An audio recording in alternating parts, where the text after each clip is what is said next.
sure it's right. And you can do some other things that are just really bad too, like if you get your scores in the wrong spots and you somehow for like hole, you add up your scores for the back nine and your scores add up to be 34 and you put a 34 in for the box for hole 18, guess what your score is for hole 18? 34. Yeah. And you go way off the leaderboard. Most And one of our favorite parts of the rule is pace of play. So hurry up. Okay? It's a big discussion. We hope it's going to be more minimal every year we do it, but it's going to be up to the players. You know, we're going to be hounding them until the sun goes down. Rule 7 has to do with practice. If I'm giving you an opportunity to practice on the golf course prior to the competition, it's match play.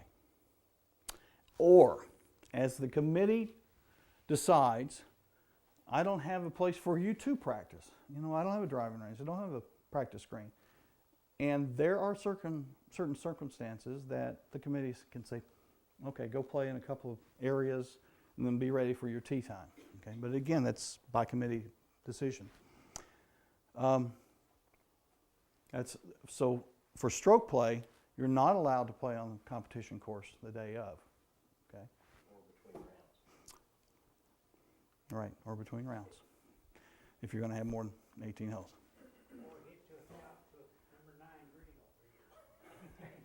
Okay. Local knowledge.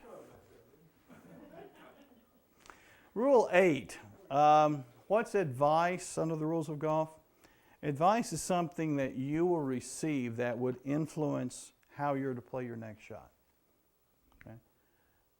Now, rules of golf, information, yardages, a set point, again, of how far is it from here to there, or is this accurate as the best of your knowledge? Fine, we can do that. You're allowed to. But if I say, Kirk, don't know that you want to hit that 3-iron. I'm giving him some advice. Now, if he accepts it, he may say, oh, really? Okay. He's just accepted the advice, hasn't he? He's responded to that. I'm penalized and he's penalized. If he tells you, no, I don't want to hear anything from you, Bill, then you're the only one that gets the penalty, right? It's a little gray. Unless he hits. It's a little, yeah, then he pulls a 3-iron out and he said, anyway, what am I going to do? Okay.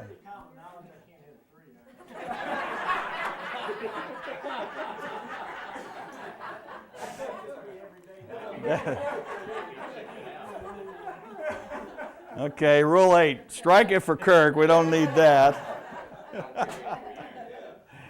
Folks, I do a lot of work with the high school coaches, and that's one thing that I have to make sure that they understand. Teammates are not partners. There's 5 players out there playing for Franklin County or Frankfort High School or whatever. They are individual stroke play competitors, okay? So they don't have somebody other than their coach, if the committee is allowed, to give them advice. And if they get advice from a fellow competitor, which is what those fellow teammates are, then the breach has been made. Okay, so I say, remember, coaches, please don't let one go down this fairway and the other one come up this fairway and say, what did you hit back there? Well, I hit a, okay, because you're giving advice at that point.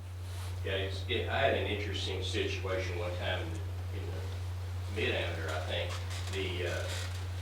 A guy hit a shot, and a fellow competitor, after he hit the shot, which was really good, he said, what did you hit? And I was standing right there, so obviously he knew he wasn't in breach of the, he didn't know he was in breach of the rule. But the other player immediately looked at me and got real big-eyed, and I went like that, and he did not answer that. So only the player who asked the question was penalized, not the person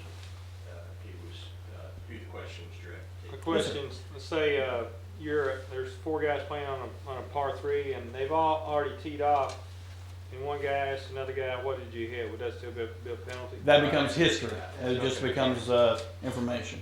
Okay. Yeah. No You advice are there. allowed to ask, I mean, if you're unfamiliar course, if there are, is a scorecard in relation to hazards, if that's correct, or You may do that. What you're doing is trying to get what is either published or is public knowledge. Okay, if you don't know the